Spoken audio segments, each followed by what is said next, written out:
savez, lorsque vous êtes dans un pays et vous voulez aller dans un autre pays, il faut échanger l'argent, n'est-ce pas? Si vous êtes en Angola et que vous voulez aller au Congo, vous devez changer les kwanza en francs congolais. Alléluia. Vous devez changer l'euro en dollars pour utiliser les dollars aux États-Unis. Comment passer d'un pays vers un autre pays et se retrouver dans ce pays avec des biens pour pouvoir faire des achats? Dans le pays d'origine d'où tu es, tu dois avoir déjà des biens. Alléluia. Tu dois avoir de l'argent. Tu dois avoir des francs congolais que tu vas changer en dollars chez les banquiers, qui vont te donner la monnaie d'échange qui te permet d'aller dans l'autre pays et pouvoir œuvrer. Je ne sais pas si quelqu'un me comprend.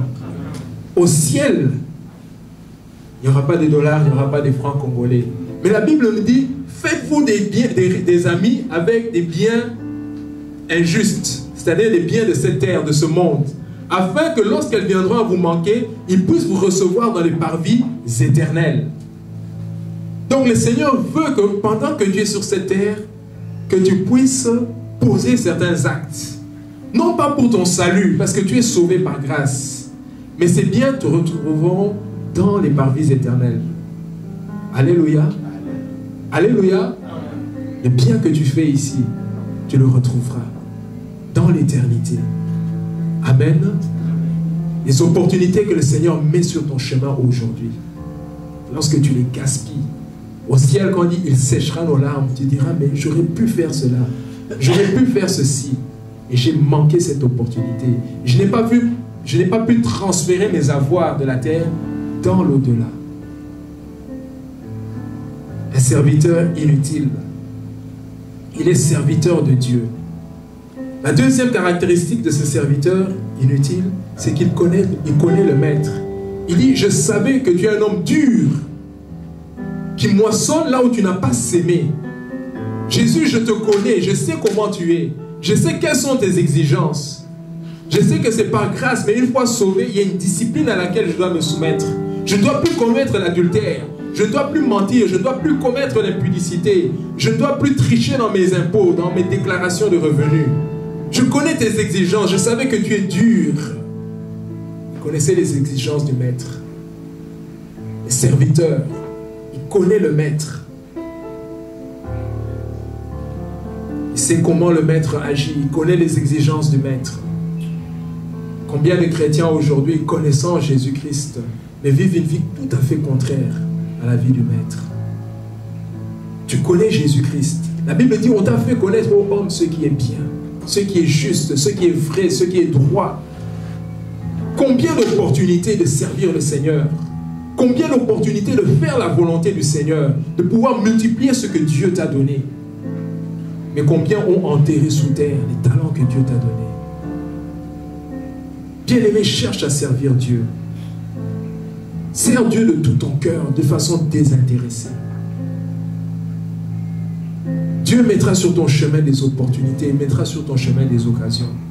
Philippe se trouvait dans un lieu désert et il y avait un char qui se passait à côté. Et le Seigneur lui dit, approche-toi de ce char.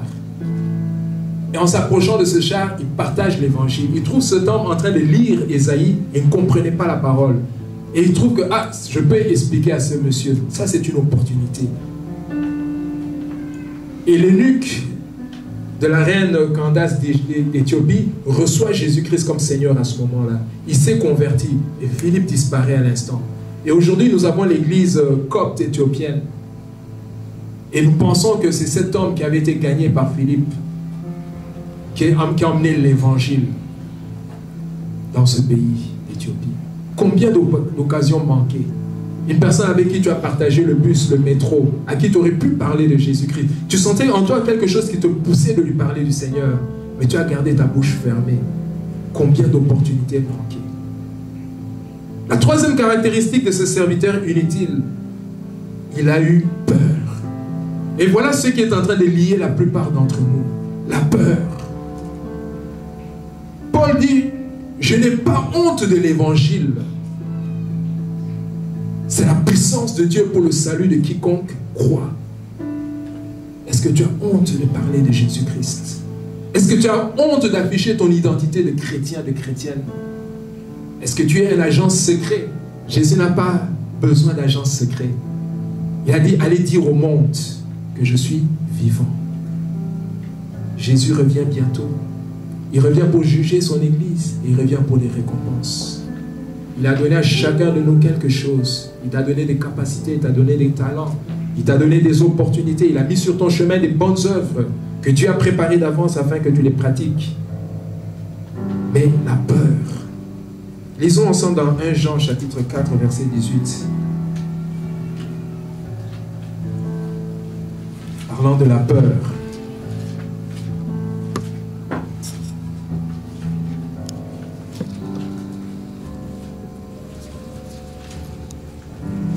Si quelqu'un a trouvé qu'il puisse lire, comme ça nous gagnons du temps. 1 Jean chapitre 4 verset 18.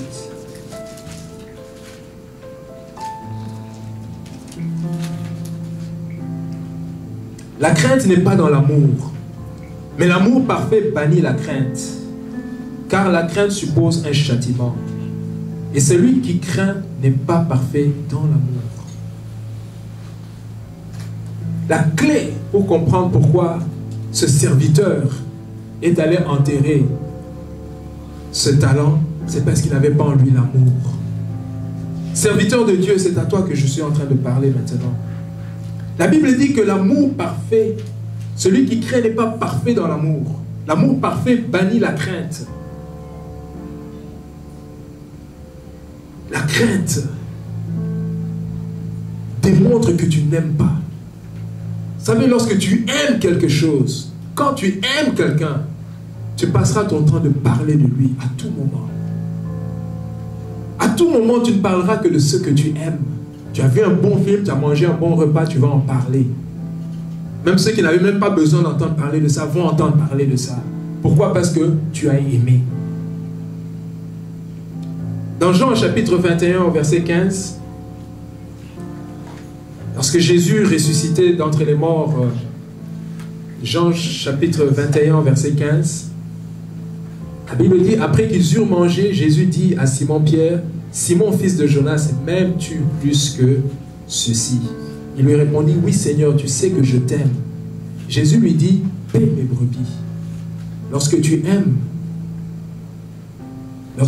Jésus-Christ, tu le sers. Paie mes brebis. Comment est-ce que je pourrais savoir que tu aimes Jésus-Christ? C'est lorsque tu sers le Seigneur. Ce serviteur était appelé à servir. Mais il a eu peur. L'amour parfait bannit la peur. Si tu aimes réellement, tu n'auras pas peur de parler de Jésus-Christ. Tu n'auras pas peur de témoigner de Jésus-Christ. Tu n'auras pas peur de prendre un engagement de servir le Seigneur. Si tu aimes. Et Pierre se trouvait dans une situation où il avait renié Jésus 3 fois. Et Jésus ne voulait pas que Pierre le serve dans la peur, dans la crainte. C'est pourquoi il lui demande 3 fois, m'aimes-tu? L'amour qu'on a pour le Seigneur se traduit par le service. Alléluia. Est-ce que tu sers le Seigneur? Si tu ne sers pas le Seigneur, est-ce que tu sais que tu as mis en terre, tu as caché sous terre un talent que le Seigneur t'a donné? Aujourd'hui, le Seigneur t'appelle afin que tu puisses sortir de la terre ce talent que tu avais caché. Le Seigneur va ouvrir tes yeux maintenant sur des opportunités. Des choses qu'il a placées devant, les choses pour lesquelles il t'a créé. Tu sais que la taille que tu as, la forme que tu as, le teint que tu as, l'apparence que tu as, tout ça a été design par le Seigneur pour un but bien particulier. Et que chaque fois que tu n'accomplis pas les desseins de l'Éternel pour ta vie, tu passes à côté d'une opportunité. C'est comme si ton talent est enterré par terre. Et tu sais quand le Seigneur te parle, tu sais quand le Seigneur veut t'utiliser. Mais comme Jonas, tu as 2 choix, soit d'obéir ou de refuser. Vous savez ce qui est arrivé à Jonas? Non seulement son talent a été enterré, mais lui-même a été enterré dans le ventre du poisson. Mais Dieu, dans son amour, a entendu sa prière. Jonas s'est repenti dans le ventre du poisson. Et le poisson l'a vomi. Je ne sais pas si aujourd'hui tu es là, aujourd'hui qui m'écoute. Le Seigneur t'a parlé clairement, plusieurs fois, mais tu as résisté à l'appel de Dieu. Tu as résisté à la voix de Dieu. Serviteur, il t'appelle serviteur. Il est possible que tu sois un serviteur, mais un serviteur inutile. Ne sois pas un serviteur inutile. Pour terminer, j'aimerais dire qu'il y a 3 niveaux de service. Tu peux servir le Seigneur comme un esclave. Un esclave. Un esclave, il fait les choses malgré lui. Un esclave, il fait les choses, il n'est pas payé. Un esclave ne reçoit aucun salaire. Et il ne s'attend même pas à un salaire. Un esclave. À la moindre occasion, s'il peut quitter, l'esclave, il quittera. Aujourd'hui, je ne voudrais pas que tu serves le Seigneur comme un esclave. Le deuxième niveau de service, c'est comme un mercenaire. Vous savez, un mercenaire, nous tous, nous sommes, lorsque nous travaillons dans les emplois que nous avons, nous sommes en fait des salariés. Nous travaillons pour un salaire. Le jour où ma compagnie me dira, Richard, on ne paye plus, moi je quitte ce jour-là. Alléluia. Il n'y a personne qui restera continuer à travailler pour rien parce que j'ai des bills à payer. Un mercenaire. Un mercenaire, c'est quelqu'un qui travaille pour un intérêt, son intérêt à lui. Il va faire croire qu'il travaille pour l'intérêt du groupe, mais il travaille pour son intérêt. Il va faire croire qu'il est là pour l'œuvre de Dieu, mais en fait c'est pour son intérêt, c'est pour sa promotion, c'est pour se propulser, pour aller de l'avant, le mercenaire. Lorsque les conditions de travail ne le satisfaisent plus, pouf, il quitte. Un peu de persécution, un peu de tribulation dans son lieu de travail, il quitte. Le mercenaire. Un serviteur, mais il est mercenaire. La Bible dit que le mercenaire ne se porte pas en peine des brebis. Lorsqu'il voit le loup venir, il s'enfuit. Pourquoi? Parce qu'il est mercenaire. Ce n'est pas un bon berger. Il ne prend pas part aux souffrances des brebis. Le mercenaire, il est là pour un salaire. Et le troisième et dernier niveau de service, c'est celui pour lequel je prie que nous puissions tous atteindre. C'est celui de fils. Un fils qui est serviteur dans la maison de son père. Alléluia. Un fils. Le fils, il est dans la maison de son père. Ce qui est au père lui appartient. Donc, il ne se voit pas là comme étant quelqu'un qui attend un salaire de la part de son père. Parce qu'en fait, c'est sa maison à lui. Fils dans la maison de son père. Il voit que l'ampoule là-bas ne fonctionne pas. Il n'attend pas qu'on lui dise, va changer cette ampoule. Lui-même, il prend l'initiative, il change l'ampoule. Le Seigneur pouvait dire, mon père agit jusqu'à présent, moi aussi, j'agis. Je n'attends pas qu'on me dise, fais ceci.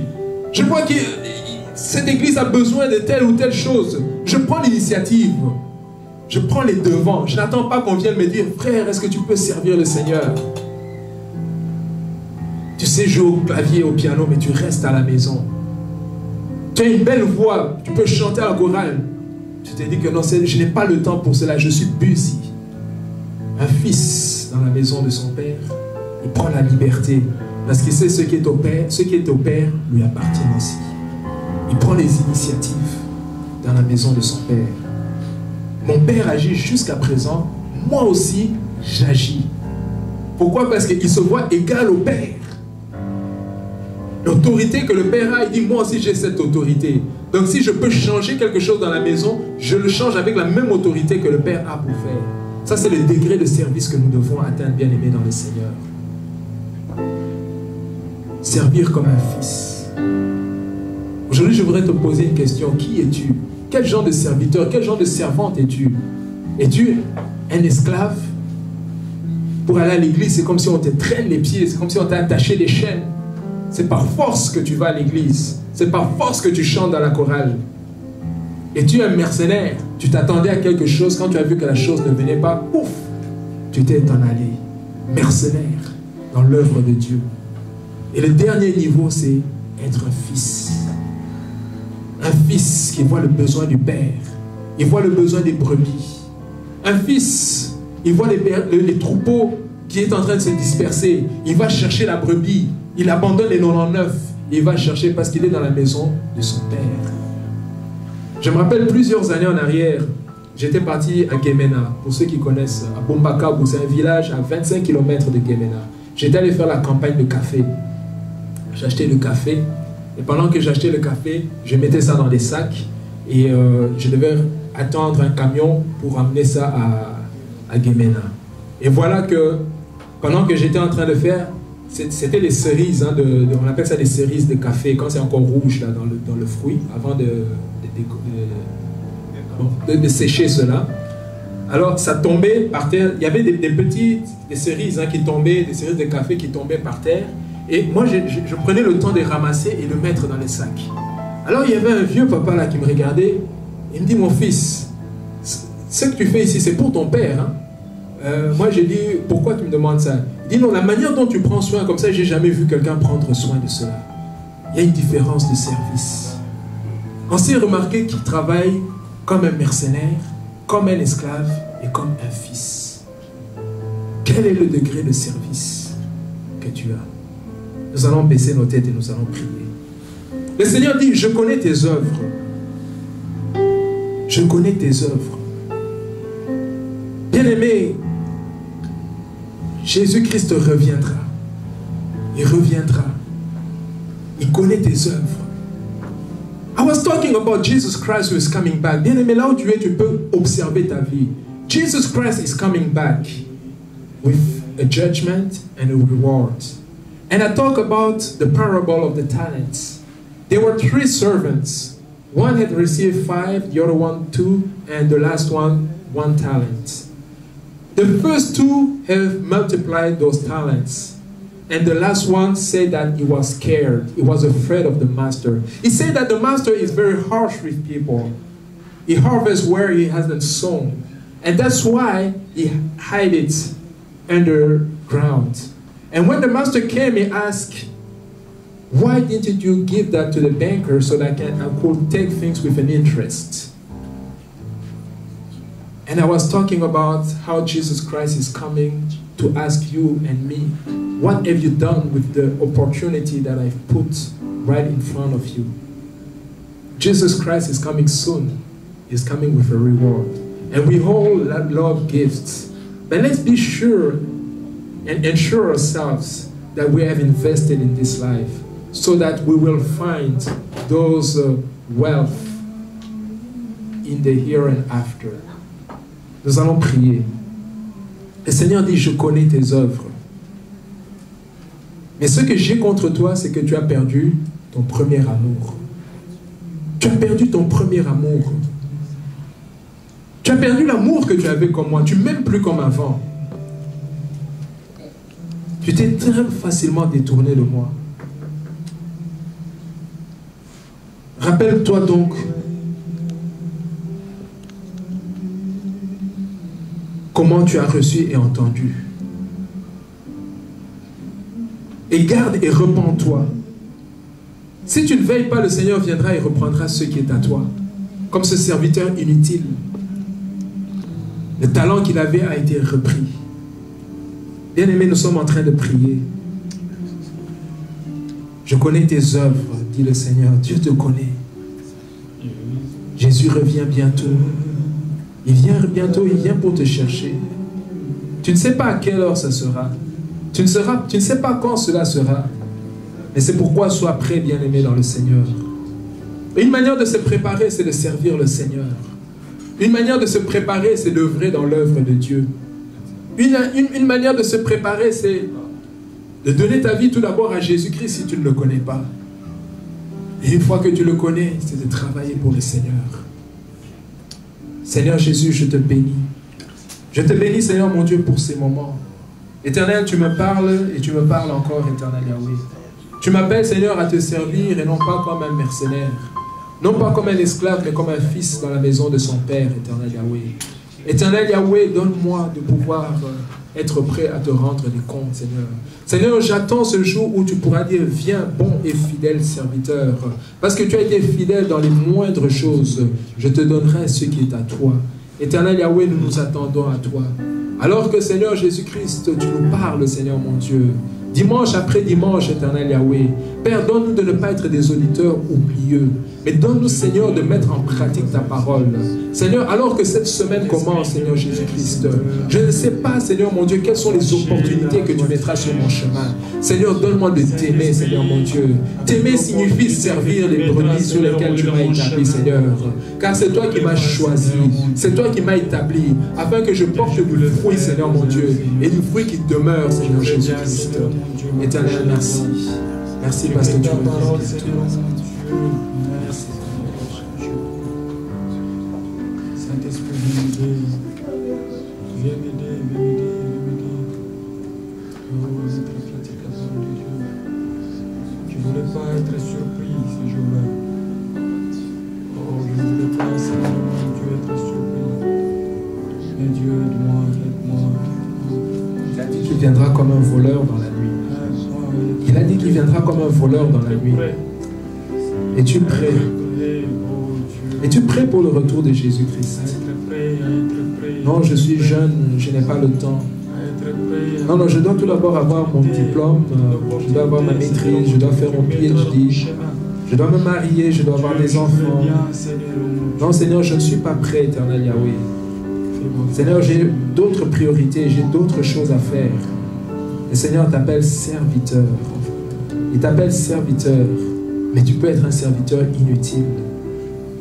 Tu peux être un serviteur, mais un serviteur inutile. C'est pourquoi, bien-aimé, je voudrais que tu puisses dire au Seigneur, Seigneur, je me répands devant toi. Seigneur, je voudrais réellement te servir d'une façon désintéressée. Seigneur, je ne voudrais pas te servir seulement quand tout va bien, mais je voudrais te servir même quand il y a l'adversité, éternel Yahweh. Seigneur, tu reviens bientôt. Tu as dit que tu connais mes œuvres, Seigneur Jésus. Tu connais mes œuvres, Seigneur mon Dieu. Tu me connais, éternel Yahweh.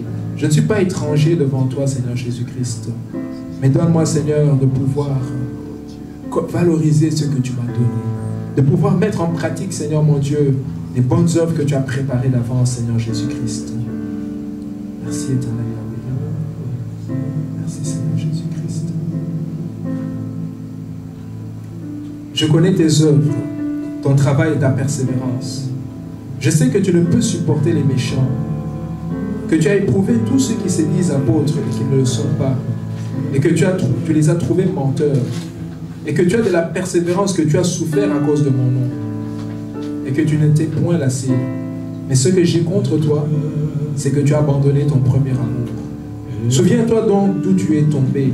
Répands-toi et pratique tes premières œuvres. Sinon, je viendrai à toi et j'ôterai ton chandelier de sa place, à moins que tu ne te répandes. Que celui qui a des oreilles entende ce que l'Esprit dit à son Église.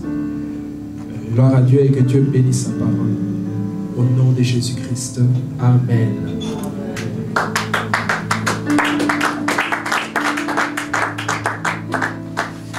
Alléluia. On va bien acclamer le Seigneur.